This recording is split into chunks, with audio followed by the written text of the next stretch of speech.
Here comes why it sucks to be the Porsche 911 from the car's point of view. Why it sucks to be me. Oh, where do I start? I'm the Porsche 911. Yes, that 911.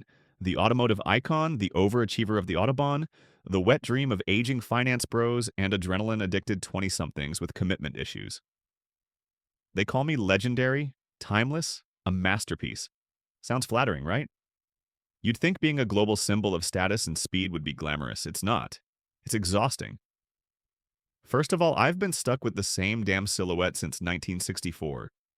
Every other car gets to reinvent itself. SUVs go electric, sedans morph into crossovers, even the Corolla had a rebellious phase. But me? Oh no, I must remain instantly recognizable, like that one guy at the office who's worn the same cologne since high school. You try going through 7 decades of evolution while still having to squeeze your glorious rear-engined soul into the same damn shape. And don't even get me started on my fan base. They're obsessed. They have opinions, loud, unsolicited, over-caffeinated opinions on everything I do. I move the engine mounts by 2 centimeters and suddenly it's the death of the brand. I add a touchscreen and suddenly I'm a sellout. They want me to be raw and mechanical, but also luxurious and tech-savvy. I'm supposed to dominate Nürburgring lap times, but also be comfy enough for your dad's 3rd wedding road trip. You can't have it all, Brad. Pick a lane, preferably one without potholes, because, spoiler alert, I may be sporty, but my suspension has the empathy of a parking inspector. Speaking of driving, let's talk about my daily life.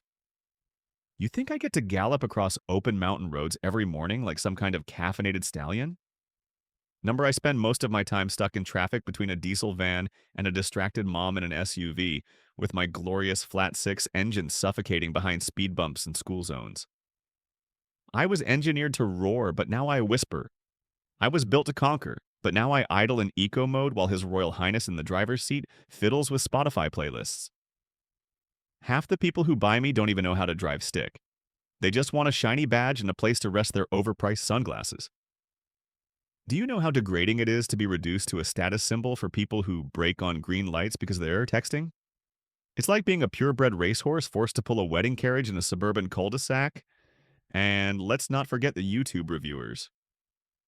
Oh, those cheerful lunatics with GoPros glued to their foreheads and metaphors that make zero mechanical sense. It's like driving a scalpel dipped in honey.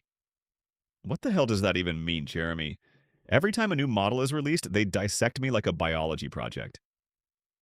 Is this still a real 911? They ask, clutching their microphones in their misplaced nostalgia. Spoiler alert, yes, I'm still a 911. I just evolved, unlike your taste in shoes. But I can't win.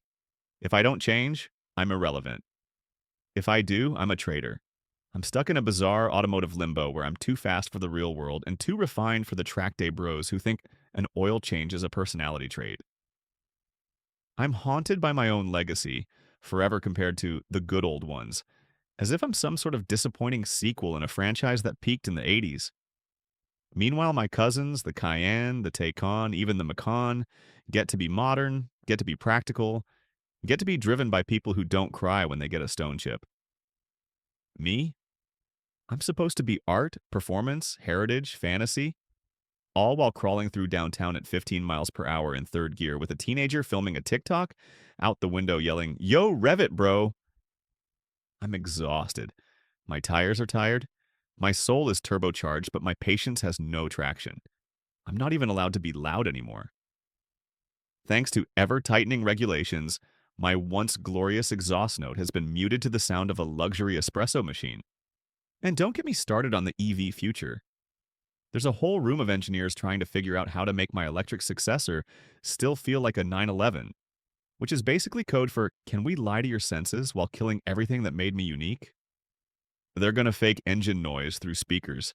That's like putting a lion in a zoo and painting a jungle mural behind him. It's not just about speed, folks. It's about soul. But sure, let's replace my heartbeat with a battery pack and call it progress. Meanwhile, I'll keep being your poster child, your wallpaper, your midlife crisis enabler. I'll keep showing up to car meets, where grown men in matching windbreakers argue about camber angles and tire pressures as if they're decoding the Dead Sea Scrolls. I'll keep pretending I enjoy being paraded around by people who've never touched a track, but own 4 pairs of racing gloves. And I'll keep waking up every day with the weight of 1,000 expectations, the ghost of air-cooled ancestors whispering in my rearview mirror, and a brochure photo of the Alps taped to the inside of my windshield, even though I'll never get further than the Whole Foods parking lot. So yeah, it sucks to be the Porsche 911. I'm a legend trapped in a lifestyle blog. A machine of passion and precision reduced to a tax write-off on wheels. Iconic? Sure. Free? Never.